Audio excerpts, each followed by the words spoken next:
द्विघाती बहुपद पे, है ना। अब द्विघाती बहुपद की बात कर रहे थे हम, है ना। द्विघाती बहुपद, द्विघाती बहुपद किसे कहते हैं, कौन बताना चाहेगा? Yes, 1 2 3 4, only 4 and 5 and 6। Yes, Khushbu बताओ बेटा, द्विघाती बहुपद किसे कहते हैं? Yes, very nice girl. देखो इस बच्ची ने बताया कि जिस बहुपद में चर की घात 2 होती है उसे द्विघाती बहुपद कहते हैं। दिस इज ए द्विघाती बहुपद। ये द्विघाती बहुपद है या नहीं? ये द्विघाती बहुपद है या नहीं है? ये द्विघाती बहुपद है ना। अच्छा ये बताइएगा कि ये द्विघाती बहुपद है या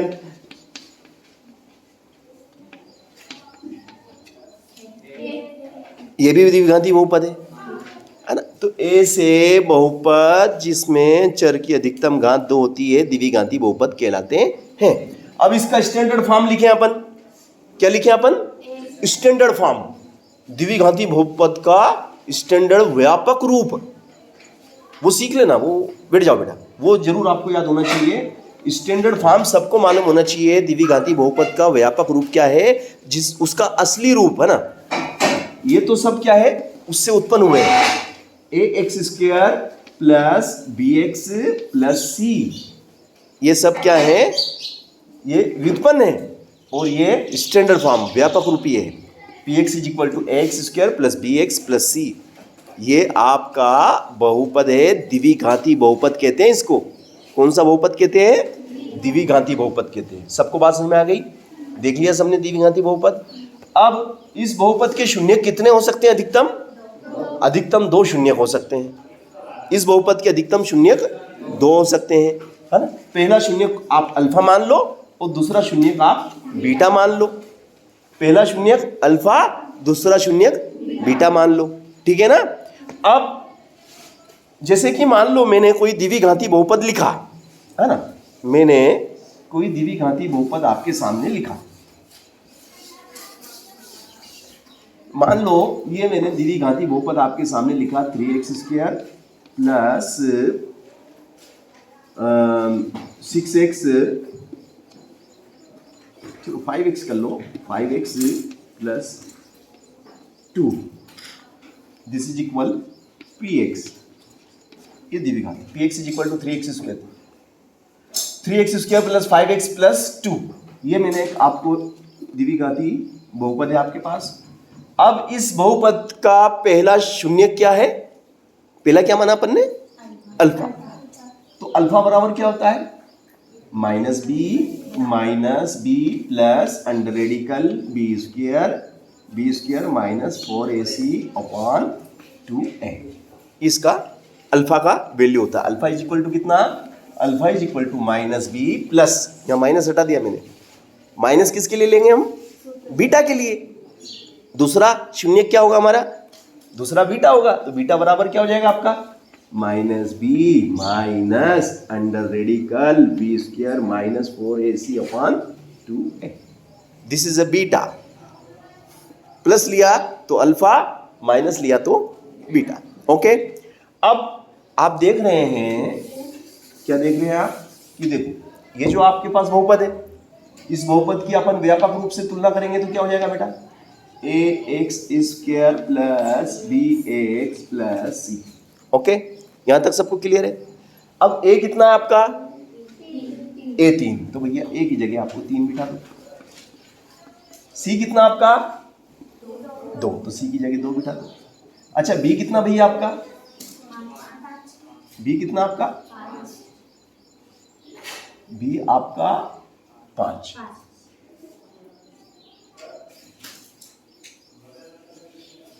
चलो फिर a कितना? a कितना भैया आपका? a आपका 3, ये 3 बिठा दो। b आपका कितना है? b आपका 5, ये 5 बिठा दो। मैंने कुछ एक्स्ट्रा करा क्या? कुछ भी एक्स्ट्रा करा क्या? जो आप लोगों को मालूम है वही तो उठा के बिठाया ना, वही रखा क्या? चलो अल्फा = -5 प्लस अंडर रेडिकल 5 का स्क्वायर कितना होता है? 5 स्क्वायर मतलब क्या होता है मैं बता देता हूँ। 5 स्क्वायर मतलब होता है 5 × 5, बोले तो कितना? 25। पचम का 25, पचम का 25। दिस इज 25 माइनस 4 तिया 12 दूना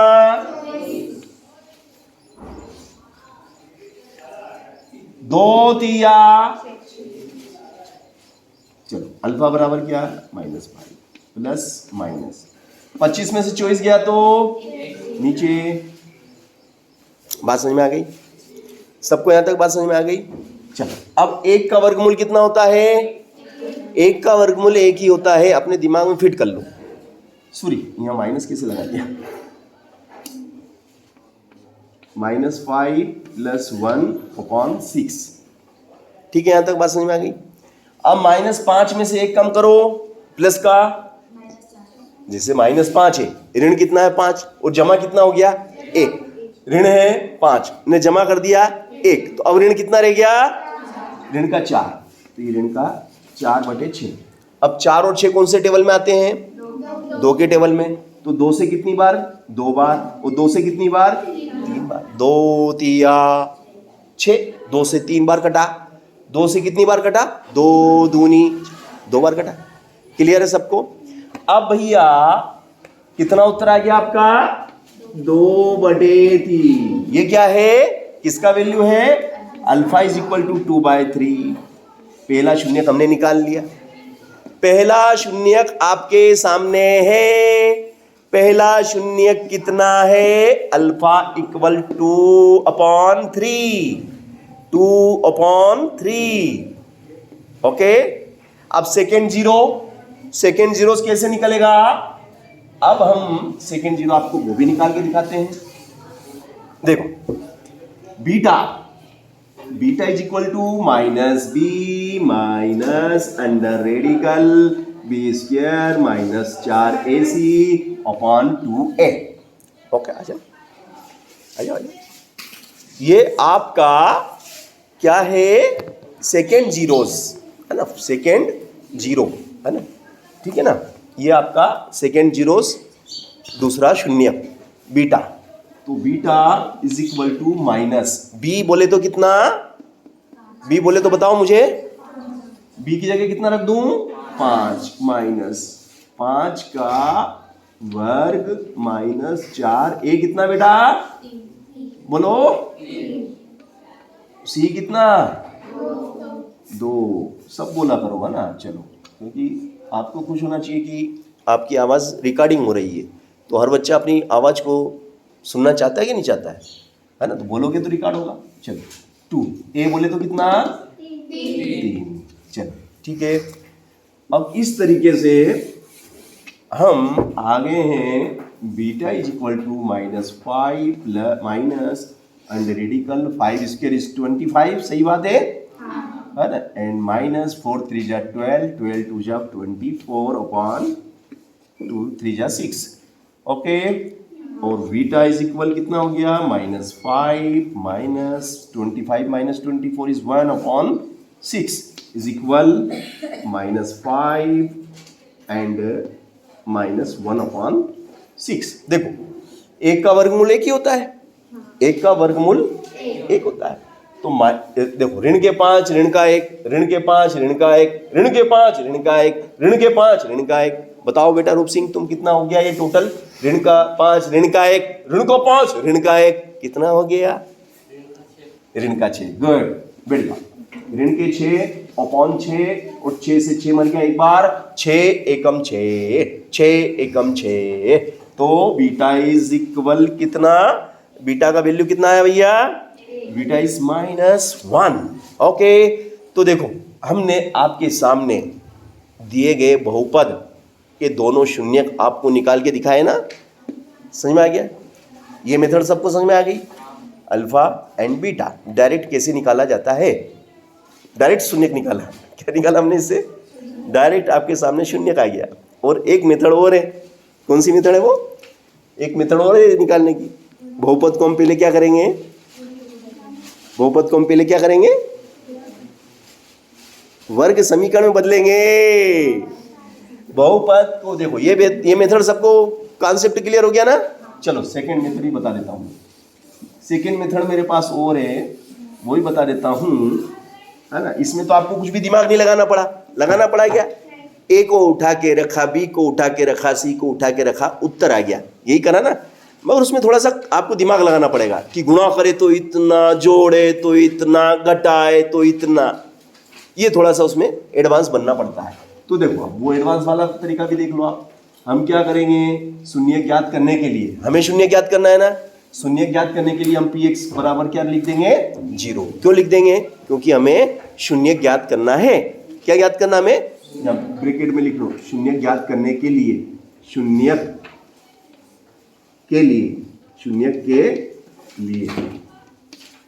के लिए हमने क्या करा, P X is equal to 0। फिर इसको पी एक्स का मान कितना भैया, पी एक्स का मान बोलो 3x square plus 5x plus 2 equal 0। Okay, बराबर में तो 0 है ही है, 0 की जगह 0 की जगह 0, पी एक्स की जगह पी एक्स आ गया। अब हमें क्या करना है कि 3, ये 3 दिख रहा ना सबको, 3 का पारा बोलो कि 2 बार कितना हो गया, 6। तो गुणा करें तो 6 आ जाए, गुणा करने पे कितना आना चाहिए, 6, और जोड़ने पे कितना आ जाना चाहिए, 5। ऐसी दो संख्या बता दो। 3 और 2 5 होते हैं क्या? हाँ, 3 और 2 5 होते हैं, जोड़ने पे 5 होते हैं, गुणा करने पे कितने आते हैं? बिल्कुल सही जवाब। तो बिल्कुल सही जवाब आपने दिया है। तो अब इसमें हम क्या करेंगे बेटा, ये जो मध्य पद है, मध्य पद यानी बीच का पद, मध्य पद यानी बीच का जो पद होता है, इसके 2 टुकड़े करेंगे, 2 हिस्से, मध्य पद को 2 भागों में बांट देंगे। तो एक भाग कौन सा हो गया, 3x, और एक भाग कौन सा हो गया, 2x। बताओ 3x और 2x को जोड़ेंगे तो कितने आएंगे, 3x और 2x को जोड़ेंगे तो कितने आएंगे, 5x आ गया कि नहीं आ गया? कोई फर्क पड़ा? कोई फर्क नहीं पड़ा। ये 2 है ना, ये आखिरी में 2 लिख दो और बराबर में 0 कर दो। बात समझ में आ गई सबको? यहाँ तक कुछ स्पेशल करा क्या? कुछ भी स्पेशल नहीं है। 2-2 के ग्रुप बना दो, 2-2 के ग्रुप बना दिए। अब इसमें देखो कॉमन क्या आ रहा है, 3x इसके अंदर भी है, 3x इसके अंदर भी है, जो दोनों के पास होते हैं वही कॉमन लिया जाता है ना।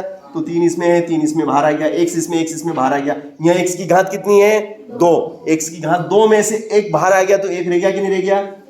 अब 3 का टेबल बोलो कि 3 आ जा, 3 एकम 3, और x तो बाहर आ चुका है, प्लस फिर यहाँ 2 इसमें 2 इसमें 2 इसमें 2 इसमें 2 बाहर आ गया। x बाहर ले सकते हैं क्या? क्यों मनीषा, भाबर, x को बाहर ले सकते हैं क्या? दिस इज x, यहाँ आ सकता है क्या? बाहर आ सकता है, वेरी गुड। चलो अंजलि, बाहर आ सकता है क्या ये वाला x? जैसे इसमें 2 है, इसमें 2 है, तो 2 बाहर ले लिया। अब इसमें x बाहर आ सकता है क्या? नहीं आ सकता ना। क्यों नहीं आएगा बेटा? क्योंकि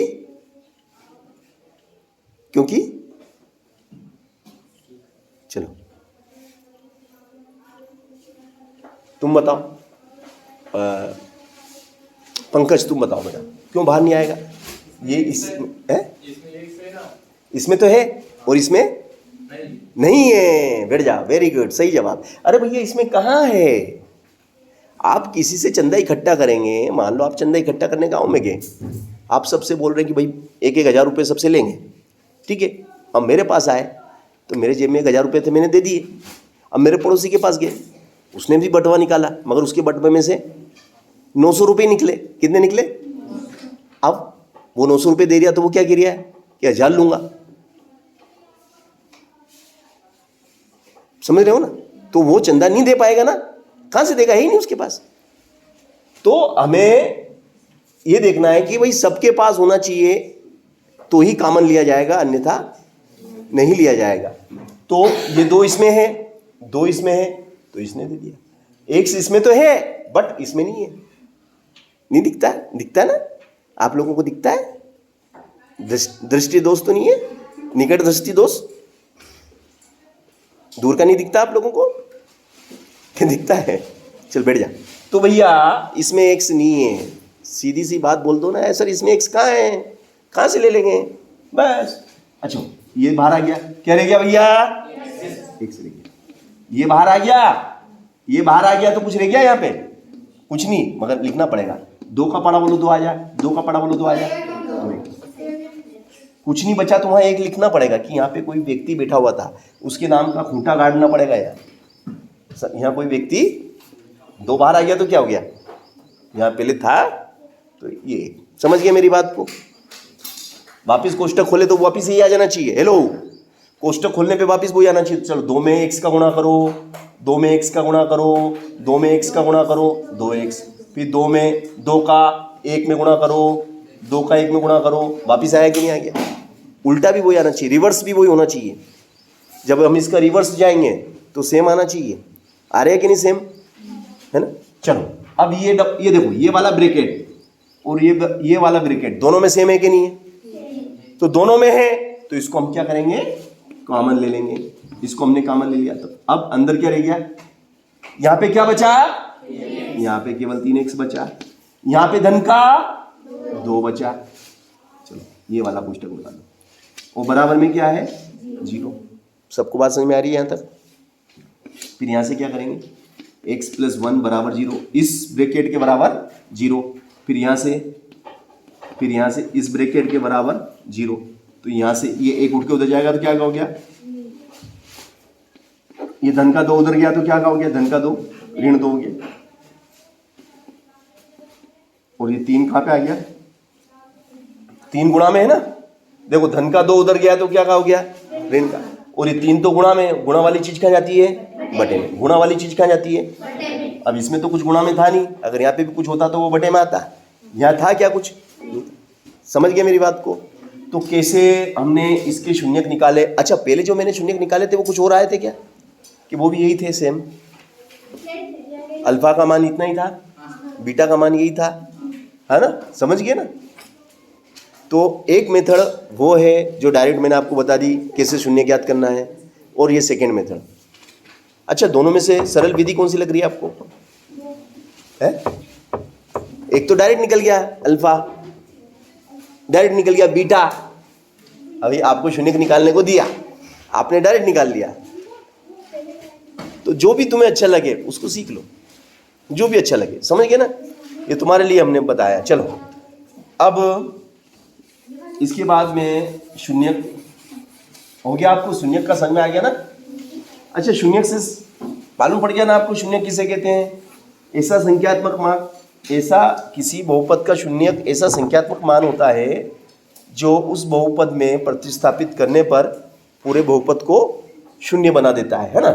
अब यदि कोई, जैसे मान लो मैंने कोई बीजीय व्यंजक लिखा 3x² + 1/x, 1/, बताओ ये बहुपद है क्या? ये बहुपद है क्या? इसको हम बहुपद मान सकते हैं? नहीं। तो क्यों? और हाँ तो क्यों? अगर ये बहुपद नहीं है, चलो किसी ने कह दिया कि सर ये नहीं है, तो क्यों नहीं है? चलो बताओ, अर्चना तुम बताओ बेटा, ये बहुपद क्यों नहीं है? ये बहुपद क्यों नहीं है बताइए। यहाँ x की घात कैसी है? धनात्मक नहीं होना चाहिए, ऋणात्मक होना चाहिए बेटा, होना चाहिए। तो ये क्या करेंगे इसका, फिर ये 1 से बिठाइए, ये 1 से। देखो इसका असली रूप, इसको पहले हम क्या करेंगे, इसका असली रूप इसके सामने लाएंगे। ये जो आपको रूप बदल के बैठा हुआ है, ये बहरूपिया है। ये बहुपद क्या है? नहीं है। क्यों नहीं है? क्योंकि ये बहरूपिया है।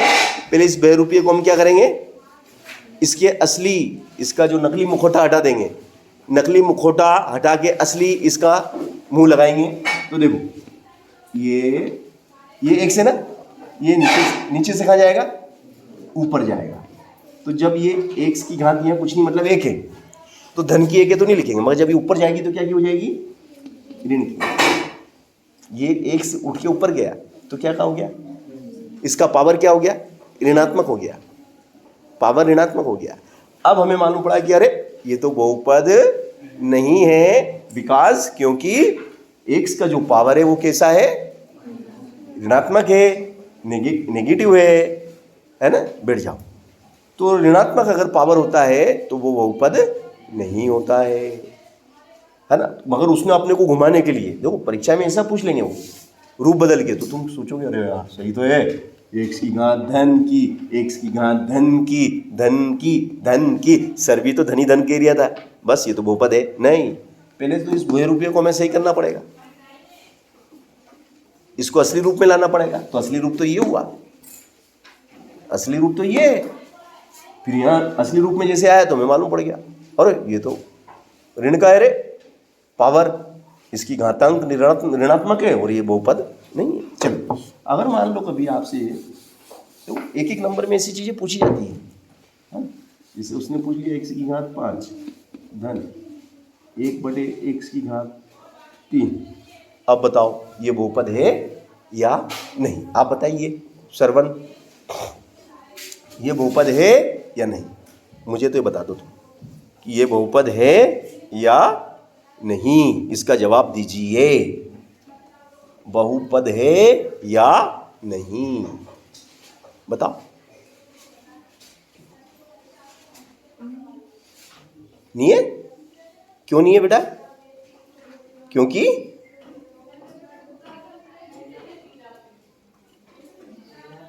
क्या है ऋणात्मक बेटा? ऋणात्मक क्या है?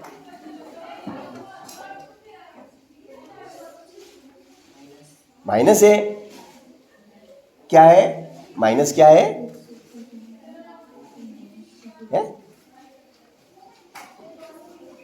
चलो तू बता बेटा, ये बहुपद है या नहीं? क्यों नहीं है? इधर आओ, इधर आइए आप, इसको सही करो पहले तो, इसका इस बेरूपये को सही करो। नहीं तुम्हारा फोटो भी आ रहा है। अरे भैया हाँ है, जगह है।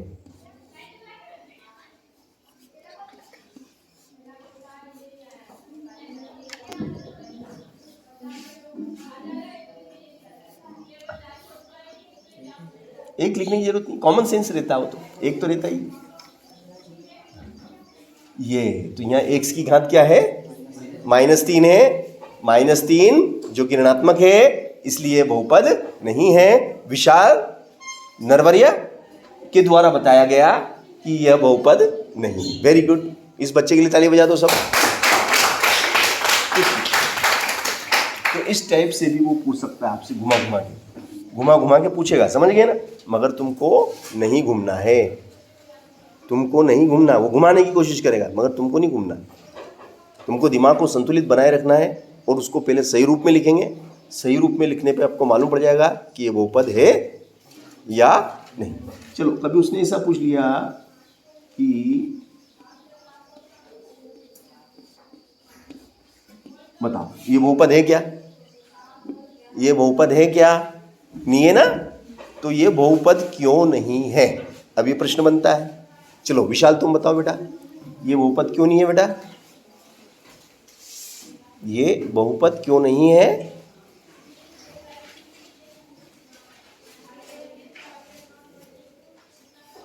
बताओ, ये बहुपद क्यों नहीं है?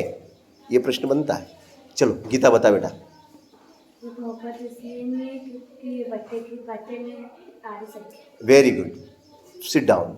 इसकी जो घातांक है, जो इसकी घातांक है वो क्या है? बटे में है, 3/2 भिन्न के रूप में। अगर घातांक, घात का जो अंक है, घात का जो अंक अगर भिन्नात्मक है, भिन्न के रूप में है, 3/2, 2/4, 1/5, 3/7, भिन्नात्मक अगर है, बटे में है, घातांक अगर बटे में है, भिन्न के रूप में है, तो वह बहुपद नहीं होता है मगर बीजीय व्यंजक होता है। दिस इज ए बीजीय व्यंजक। ये बीजीय व्यंजक है मगर बहुपद नहीं है। बीजीय व्यंजक तो है मगर बहुपद नहीं। समझ गए कि नहीं? चलो बैठ जाओ।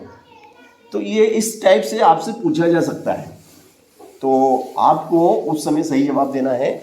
अगर आप सही जवाब देंगे तो आपको 1 नंबर की प्राप्ति हो जाएगी, है ना?